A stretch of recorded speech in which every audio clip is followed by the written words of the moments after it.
우리 기도하겠습니다. 하나님 아버지 감사합니다. 한 주간의 삶을 보내고 이 한 주의 마지막 보내는 시간들을 특별히 하나님과 함께 보낼 수 있도록 우리를 결단케 하여 주시니 참으로 감사드립니다. 하나님 아버지 이 시간 특별히 주님의 말씀의 자리에 우리가 함께 섰습니다. 하나님 부족하고 죄 많은 자 입에서 나오는 이 말씀 통하여 하나님께서 일하여 주시고 역사하여 주셔서 우리 성도님들 한 사람 한 사람 가운데 하나님께서 하시는 그 말씀이 들려주는 귀한 시간 되게 하여 주옵소서. 말씀 전한 저에게 함께 하여 주셔서 사람의 생각 전하지 아니하게 하시고 오직 하나님만 하나님의 뜻만을 전할 수 있도록 인도하여 주시며 말씀 듣는 우리 모두에게 함께 하여 주셔서 이 말씀 가운데 꼭 필요한 말씀만 우리 가운데 새겨지는 귀한 은혜의 시간 되게 하여 주옵소서. 말씀의 시작과 끝을 성령님께서 주관하여 주셔서 이 시간은 오직 성령 하나님께서만 계시는 귀한 은혜의 시간 되게 하여 주옵소서. 예수님의 이름으로 기도합니다. 아멘. 오늘 말씀 제목은 거룩한 자가 되라입니다. 우리는 지난주 말씀을 통해서 이 베드로전서의 대략적인 배경에 관해서 함께 말씀을 나누었습니다. 예수님의 부활을 목격한 사도들에 의해서 교회가 세워진 이래 교회는 계속해서 고난과 박해를 견뎌내야만 했습니다. 유대인들은 그리스도인들을 보면서 이 예수 믿는 사람들은 하나님을 모독하고 성전을 모독하고 말씀을 모독한다라고 비난하였습니다. 또한 이방인들은 이 예수 믿는 사람들이 다양한 신들을 인정하지 않고 이상한 신앙을 가진 사람이라고 조롱하기까지 하였습니다. 이들은 예수를 믿기 시작한 다음부터 때로는 사회생활이 힘들어지기도 하였고 때로는 그들이 살고 있었던 공동체에서 추방당하기도 하였고 때로는 멸시와 천대를 받으며 심지어 폭력을 당하기도 하였습니다. 그런데 이 로마 제국이 나라 전체가 기독교를 본격적으로 박해하기 시작하면서 상황은 더욱 심각해졌습니다. 주후 64년 예수님이 돌아가시고 부활하신 이후에 한 35년 정도 지난 그때에 로마에서 큰 화재가 발생했습니다. 엄청나게 많은 사람이 죽고 로마가 잿더미가 됐습니다. 근데 그때 로마 황제였던 네로가 이 화재를 기독교인들의 소행으로 몰아가 버린 것입니다. 사람들의 시선을 다른 데로 돌리고 자신의 왕권을 유지하기 위해서 이 기독교인들을 희생양 삼기로 한 것입니다. 이때부터 그리스도인이 된다는 것은 목숨을 거는 일이 되었습니다. 로마 제국이 앞장서서 그리스도인들을 잡아 죽이기 시작하였으며 사람들 역시 그저 조롱하고 미워하고 이런 차원이 아니라 기독교인들을 증오하기 시작했습니다. 이때부터 우리 예수님을 믿는 길이 너무나도 고통스럽고 어려운 길, 이러한 자기의 생명을 내놓아야 하는 일이 되어버린 것입니다. 실제로 수많은 사람들이 신앙을 지키다가 목숨을 잃었고 또 살아남은 사람들도 두려움과 불안 속에서 삶을 살아야만 했습니다. 상당수의 사람들은 이러한 삶이 너무나 힘들어서 신앙을 버리고 떠나기도 하였으며 아직 떠나지 않은 사람들도 내가 계속 예수님 믿어야 되는지 내가 계속 그리스도교 신앙을 유지해야 하는지 깊은 고민에 빠졌습니다. 신앙을 지키기로 결단한 사람들도 그것들을 잘 버텨내기 위해서 용기와 힘이 필요한 상황이었습니다. 그때 교회의 어른이었던 이 베드로가 이러한 상황 속에서 모든 그리스도인들에게 편지를 보낸 것입니다. 그것을 통하여 위로와 격려를 하고 또 용기를 보태고자 하였습니다. 비록 우리는 지금 어렵지만 지금 상황은 너무나 절망적이지만 우리에게는 부활하신 예수님이라는 소망이 있으며 이 소망을 붙들고 반드시 승리하자라는 메시지를 보낸 것입니다. 그러한 점에서 베드로전서는 소망의 편지라 불립니다. 베드로는 지난주 우리가 함께 읽었던 1장부터 12장까지 말씀을 통하여 우리 그리스도인들이 고난 중에서 바라보아야 할 것이 무엇인지를 분명하게 제시하였습니다. 그것은 부활하신 예수님입니다. 베드로는 부활하신 예수님께서 우리를 위하여 영원한 구원을 약속해 주셨다는 사실을 선포하였습니다. 지금은 절망적인 것처럼 보이고 지금은 망한 것처럼 보이지만 지금 이 세상을 다스리고 있는 분은 우리 예수님이시고 우리 예수님이 우리에게 최후 승리를 주실 것이라는 것을 굳게 믿으라 선포하는 것입니다. 또한 우리 하나님께서 우리가 그 구원을 얻게 될 때까지 우리의 인생을 보호해 주시고 우리의 인생을 이끌어 주시고 혹 우리에게 고난과 어려움이 있다면 그것을 통하여 우리를 단련시켜 주셔서 우리를 가장 귀한 존재로 빚어가고 계시다는 사실을 선포하였습니다. 우리가 주님을 믿게 되는 것, 그것으로 말미암은 기쁨이 있다는 것이 바로 우리 하나님이 우리와 함께하고 계시다는 것의 증거이며 또 예언자의 선포하는 말씀이 그 증거라는 것을 선포하면서 우리가 이렇게 예수님 잘 믿고 잘 버텨내면 가장 우리를 귀한 존재로 빚어가실 뿐 아니라 칭찬과 영광과 존귀를 주실 것이다 라는 것을 선포하는 것입니다. 베드로는 이를 통하여 고난이 그리스도인들에게 절망이 될 수 없다는 것을 선포하였습니다. 오히려 우리 그리스도인들은 어떠한 고난이 있더라도 이 고난을 넉넉히 감당할 수 있는 사람이라는 사실을 선포하였습니다. 오직 하나님을 굳게 신뢰하고 이 소망을 굳게 믿으며 신앙을 온전히 지켜나가자라고 베드로는 권면하는 것입니다. 오늘 말씀은 그 말씀에 이어지는 말씀입니다. 여러분의 신앙을 굳게 지키십시오. 여러분 하나님 붙들고 나아가십시오. 우리는 반드시 승리합니다. 이렇게 선포한 뒤에 이 베드로가 그렇다면 우리 그리스도인들은 어떻게 살아야 할지를 기억해야 됩니다 라고 말씀을 전하고 있는 것입니다. 구원의 소망을 가진 그리스도인들이 하루하루를 어떻게 살아야 하는지 그 방향을 오늘 말씀을 통하여 제시하고 있는 것입니다. 고난 가운데 신앙을 지켜낸 이들이 조심해야 할 것이 있습니다. 바로 보상심리입니다. 여러분 보상심리라는 말 들어보셨어요? 제가 한국에 있을 때 예비군 훈련을 받았거든요. 근데 이제 예비군 훈련을 하면 여러분 다 아시나요? 이게 좀 아주 속된 표현인데 예비군이 되면 개가 됐다 이런 말이 있어요.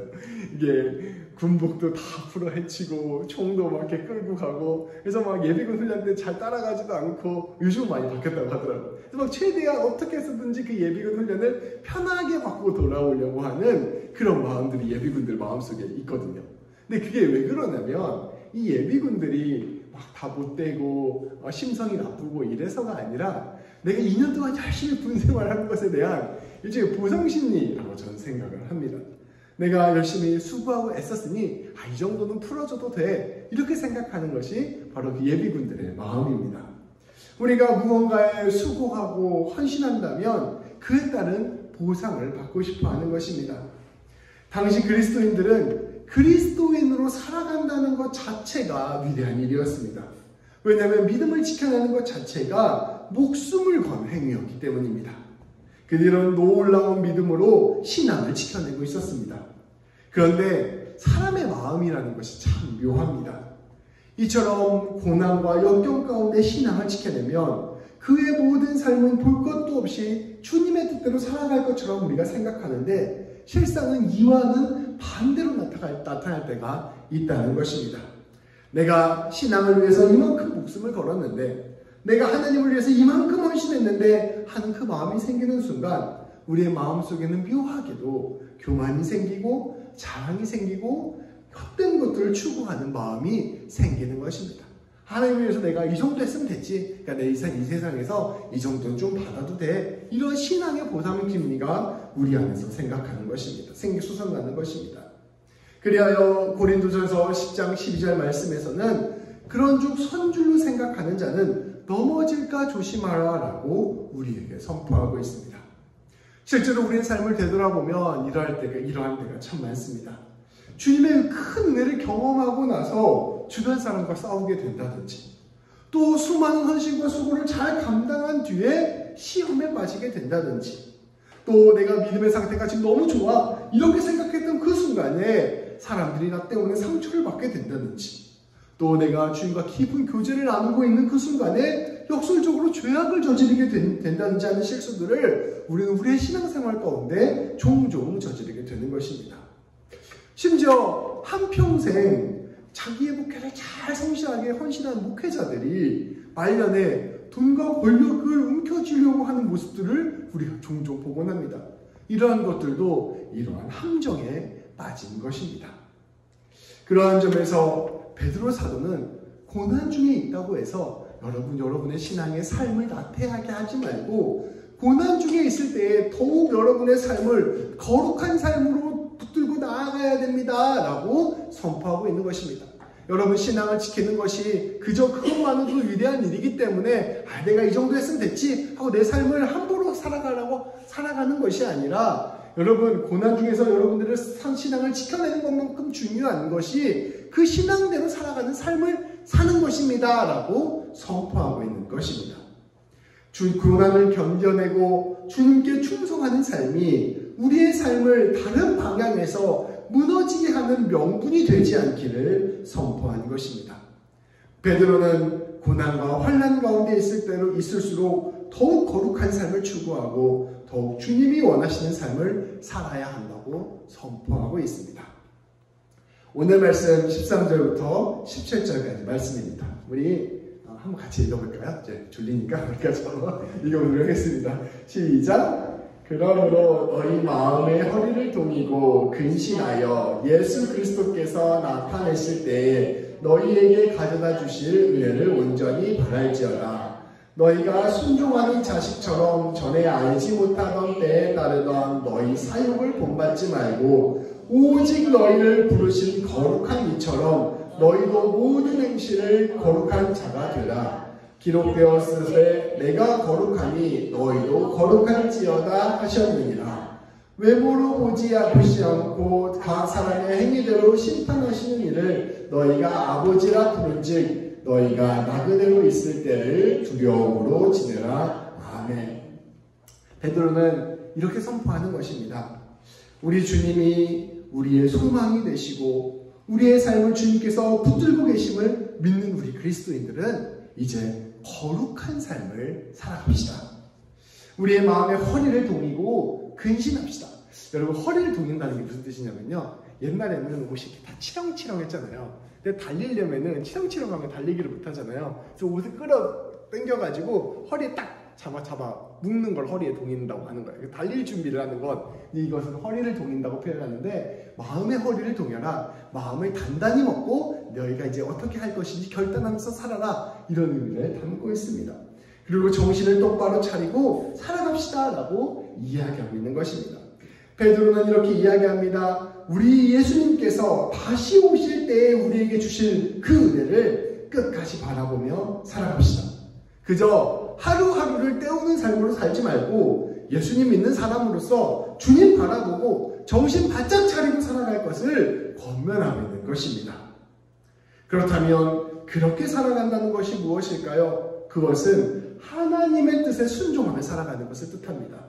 세상 사람들처럼 그저 개인의 욕심을 추구하며 살아가는 삶이 아니라 하나님처럼 거룩함을 추구하는 삶을 뜻하는 것입니다. 하나님께서 우리에게 거룩한 삶을 살라고 명령하십니다.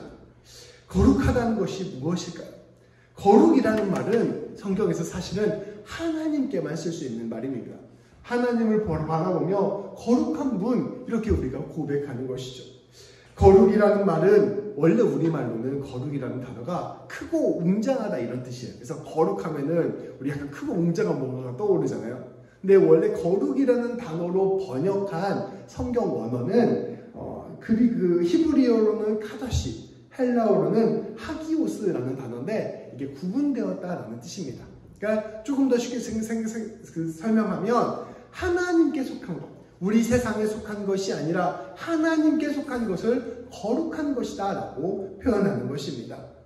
세상에 우리가 거룩한 존재가 되었다는 것은 한마디로 말하면 하나님께 속한 존재가 되었다. 거룩한 삶을 산다는 것은 우리가 하나님 뜻대로 살아가는 삶, 하나님을 닮아가는 삶을 뜻합니다. 이러한 점을 좀 살펴본다면 우리가 거룩한 삶을 살아야 됩니다 라는 말을 한다는 것은 궁극적으로 사랑하는 삶을 사십시오 라는 말과 같은 것이라 볼 수 있습니다.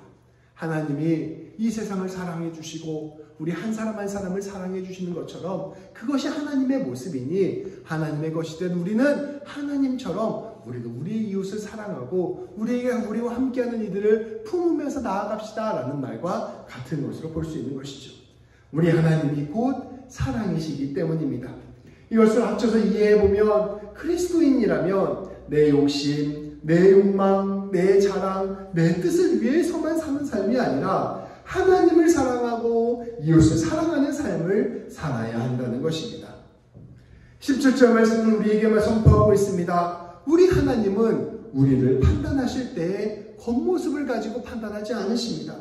이 사람이 얼마나 그럴듯한 종교인의 모습을 가지고 있는가, 이 사람이 얼마나 교회를 잘 나오고 있는가, 이 사람이 얼마나 높은 직분을 가졌는가, 이 사람이 얼마나 많은 성경 지식을 알고 있느냐, 이 사람이 얼마나 하나님에 관하여 사람들에게 이야기하고 다니느냐, 이 사람이 얼마나 오랫동안 신앙생활을 했느냐, 하나님께서는 그런 거 안 보신다는 거예요.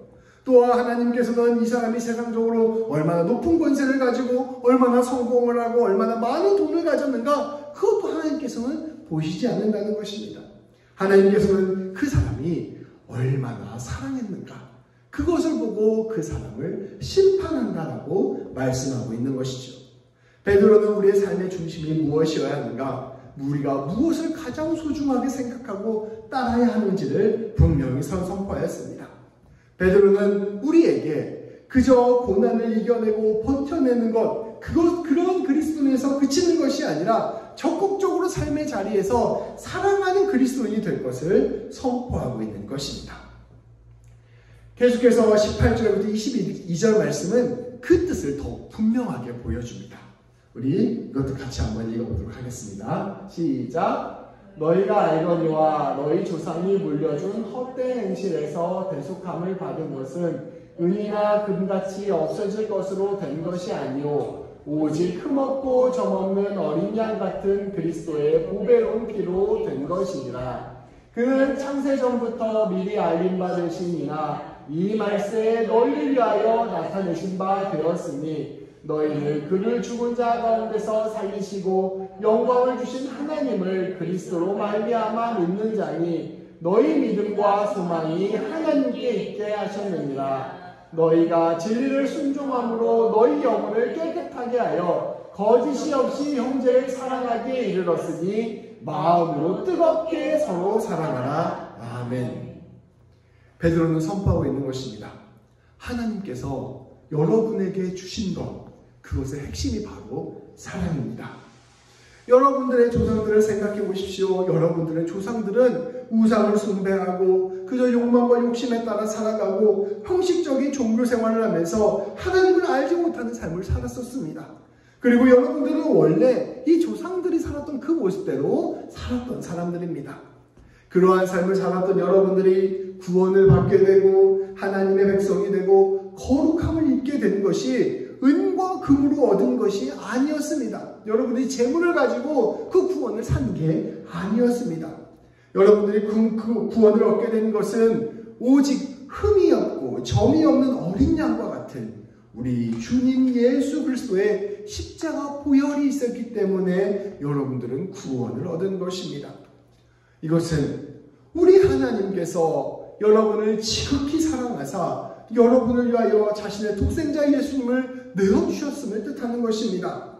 또 우리 예수님께서는 우리를 지극히 사랑하사 기꺼이 자신을 여러분들에게 내어주고 고난의 길로 걸어가는 것을 뜻하는 것입니다.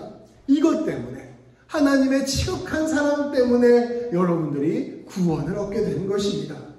우리는 그 예수님의 사랑 때문에 하나님을 알게 되었고 예수님 덕분에 믿음과 소망을 얻게 되었습니다. 여러분들이 복음을 받아들인다면 그 복음 안에는 지극한 하나님의 은혜와 사랑이 있다는 것을 아셔야 됩니다 라고 선포하는 것이죠. 그것을 아는 우리는 이제 진리에 순종해야 합니다. 진리에 순종한다는 것, 이 진리를 따른다는 것은 이전의 삶의 방식을 내려놓는 것을 뜻합니다. 나 자신만을 생각하는 삶, 욕심과 욕망에 따라 살아가는 삶, 교만과 독선적인 태도로 살아가는 삶, 헛된 우상을 하나님처럼 여기며 숭배하는 삶을 내려놓는 것입니다. 우리가 하나님께 지극한 사랑을 받음으로 말미암아 그 사랑 안에서 내가 이전에 내가 사랑하고 내가 좋아했던 것을 내려놓게 되고 그 하나님의 사랑에 마음을 기울이게 되는 것, 그것이 바로 베드로가 우리에게 가르쳐주는 그리스도인의 삶이라는 것입니다. 그리고 우리는 예수 그리스도의 십자가에 선포된 그 지극한 사랑을 깨닫고 그 십자가에 우리의 마음을 내어드려 우리 또한 깨끗한 마음으로 거짓이 없이 이웃을 뜨겁게 사랑하는 삶을 사는 것입니다. 우리는 그저 그리스도인이라는 종교인으로 부르심을 받은 것이 아닙니다. 우리는 뜨겁게 사랑하는 사람들로 부르심을 받았습니다. 그것이 바로 우리 주님이 원하시는 거룩한 삶입니다. 여러분 거룩하십시오 하면서 막 치렁치렁 그럴듯한 종교인으로 살아가는 게 거룩한 게 아니에요. 수십 년 신앙생활에서 종교 문화가 가득 배어있는 게 거룩한 삶이 아닙니다. 입으로 맨날 하나님 얘기한다고 해서 그게 거룩한 삶이 되는 게 아니에요. 거룩한 삶이라 순수한 마음으로 깨끗한 마음으로 마음을 다하여 하나님을 사랑하고 이웃을 사랑하는 삶입니다. 이어지는 말씀 23절부터 25절 말씀은 우리가 거룩한 삶을 위해서 늘 말씀을 붙들어야 함을 선포하고 있습니다. 마지막 말씀입니다. 제가 봉독하겠습니다. 너희가 거듭난 것은 썩어질 씨로 된 것이 아니요 썩지 아니할 씨로 된 것이니 살아있고 항상 있는 하나님의 말씀으로 되었느니라. 그러므로 모든 육체는 풀과 같고 그 모든 영광은 풀의 꽃과 같으니 풀은 마르고 꽃은 떨어지되 오직 주의 말씀은 세세토록 있도다 하였으니 너희에게 전한 복음이 곧 이 말씀이니라. 아멘. 베드로는 선포하고 있는 것입니다. 여러분이 받은 복음의 말씀을 기억하십시오.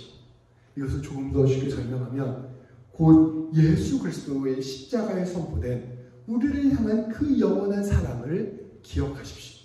하나님이 우리를 이토록 사랑해 주신다. 이것을 꼭 기억하라고 말씀하고 있는 것입니다. 우리를 향한 그 영광의 약속을 기억하십시오. 여기서 말하는 썩지 아니하신 살아계신 하나님의 말씀은 이러한 것입니다. 주님이 우리를 위해서 죽으셨고 주님이 우리를 위하여 부활하셨으며 주님께서 우리에게 영원한 생명을 허락하셨고 주님께서 우리의 모든 삶을 인도하고 계시며 주님께서 우리의 모든 것을 책임져 주시겠다 선포하신 그 말씀을 기억하라 말씀하신 것입니다. 이야기 24절에서 이와 같이 말씀하고 있습니다. 여러분, 우리의 육체는 풀과 같아서 언젠가는 마르게 될 것입니다. 우리가 젊었을 때는 이 인생이 항상 젊을 것 같고 항상 건강할 것 같고 이런데 이게 어느 날 보니 저도 이게 한국 나이로 40살이 됐는데 이제 되돌아보면 앞으로 남은 날이 그렇게 많지 않다는 생각을 많이 하게 돼요. 이게 점점점 내가 이제 늙어가는구나. 죄송합니다. 늙어가는구나. 나도 이제 죽어가는구나. 이런 것들을 조금씩 느껴지기 시작하고 있어요. 이게 우리의 인생이죠. 우리의 삶이에요. 그리고 우리가 추구하는 세상 사람들이 추구하는 그 모든 영광들은 꽃과 같아서 언젠가는 다 떨어지고 말게 될 것입니다. 2000년 전 그 화려했던 로마 문명도 지금 가보면 다 돌밖에 없어요. 그 화려했던 당나라 문화도 가보면 다 돌밖에 안 남아 있습니다. 그때 당시에 가장 최고의 부자 우리 기억하지도 못해요. 그때 당시에 가장 큰 권력자들 우리가 하나하나 다 생각하지도 못합니다. 다 이렇게 떨어지게 된다는 것이죠. 그런데 말씀은 선포합니다. 우리 하나님께서 우리를 사랑하신다는 그 말씀, 우리를 책임지시고 구원하신다는 그 말씀은 영원히 우리와 함께 할 것이라는 것이죠. 세상의 자랑, 세상의 평가, 세상의 가치, 세상의 영광은 결국 다 사라지고 맙니다. 그런데 우리 하나님께서 우리를 사랑하신다라는 그 말씀은 영원히 우리와 함께 할 것입니다. 그 어떤 것도 우리를 향한 그 하나님의 사랑을 끊을 수 없습니다. 아무리 시간이 지난다고 해도 그 하나님의 사랑은 마르지도 않고 떨어지지도 않고 노쇠해지지도 않으며 영원히 우리를 붙들고 있는 것이죠. 그 말씀을 붙들고 그 복음을 붙들고 그 하나님을 붙들고 다시 힘을 내며 살아가기로 결단하는 사람들, 그것이 바로 우리 예수 믿는 사람들입니다. 오늘 말씀은 우리의 참 소망이 되시는 예수 그리스도를 붙들고 살아가는 삶을 다시 한번 우리에게 깨닫게 합니다. 예수 그리스도께서는 십자가의 죽음을 이기시고 부활하셔서 우리에게 참된 소망이 되어주셨습니다. 2000년 전 십자가의 죽음과 부활이 나와 무관한 사건이 아니에요. 그의 죽음이 우리 나를 향한 하나님의 사랑과 용서를 드러내는 사건이었고, 그의 부활이 영원히 내 삶을 주님 안에서 붙들어 줄 것이라는 하나님의 약속의 사건이었습니다. 그 십자가와 부활 사건이 우리에게 진정한 복음이 되고 소망이 되어준 것입니다. 예수님 믿는 사람은 그 사건을 바라보면서 오늘 지금 나와 함께 하신 하나님, 지금도 나를 사랑하시는 하나님, 내 인생을 붙들어 주시는 하나님을 굳게 믿고 나아가는 것입니다. 그래서 예수님 믿는 사람들은 아무리 밤이 깊어도 곧 다시 해가 뜰 것이라는 것을 믿는 사람들입니다. 아무리 밤이 깊어도 해가 뜰 것이라는 것을 믿는 사람들입니다. 그리스도를 믿는 사람들은 그렇기에 삶에서 소망을 잃지 않는 사람들입니다. 그런데 놀랍게도 그리스도인들은 거기에서 그치지 않습니다.